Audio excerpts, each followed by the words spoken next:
If you were the auditor, would you advocate for restoring the powers of the office, like to obtain documents from state agencies or to go to court to enforce subpoenas?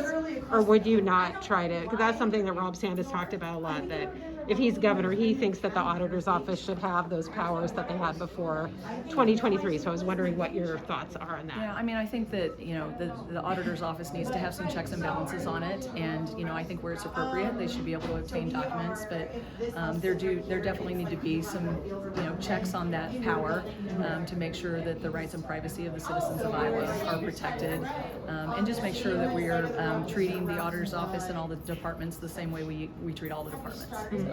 And you kind of addressed this, but Rob Sand had a policy of allowing staff in the auditor's office to work remotely, to live in other parts of Iowa. It sounds like that's something that you're supportive of as well. I mean, it's something that I think we definitely need to explore. I don't think everybody should be in Des Moines. I think that there's value in having people dispersed across the state, and I think that makes sense where there's those relationships and a feel for those local communities and what's going on in those communities, because there's a lot of differences in those different regions in Iowa, and I think to get the best people, we're going to have to allow people to enjoy the quality of life that we have across the state, not necessarily here in Des Moines, just here in Des Moines.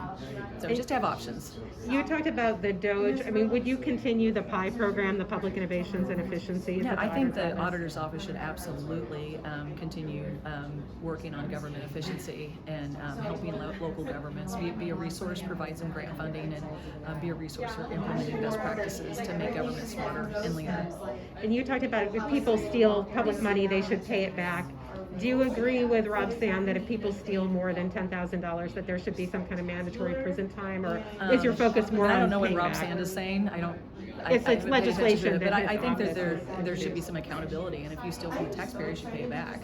I don't know what the threshold is, but it's something that I would definitely be interested in talking about. Yeah, his office has introduced legislation for mandatory prison for stealing 10,000 or more. So, would you continue? One thing the state auditors have done for like decades, since Richard Johnson, you're probably old enough to remember Richard Johnson, is commenting on the state budget, like commenting on state budget practices and policies. Is that something that you would continue, or does that stray too much into political commentary for you? I mean, I think that you can comment, do an analysis of it in an unbiased, independent way, and provide factual information to the taxpayers of Iowa so that they're informed, and the budgets and what's going into the budget is transparent and accountable. We've got a transparency portal, the Checkbook of Iowa. I think is a great resource to understand where the money is going, what's coming in and what's going out, and I try to promote that as much as possible. So everything that we can do to make sure that the taxpayer sees where the money's going and how it's being spent, and on their behalf, and making sure that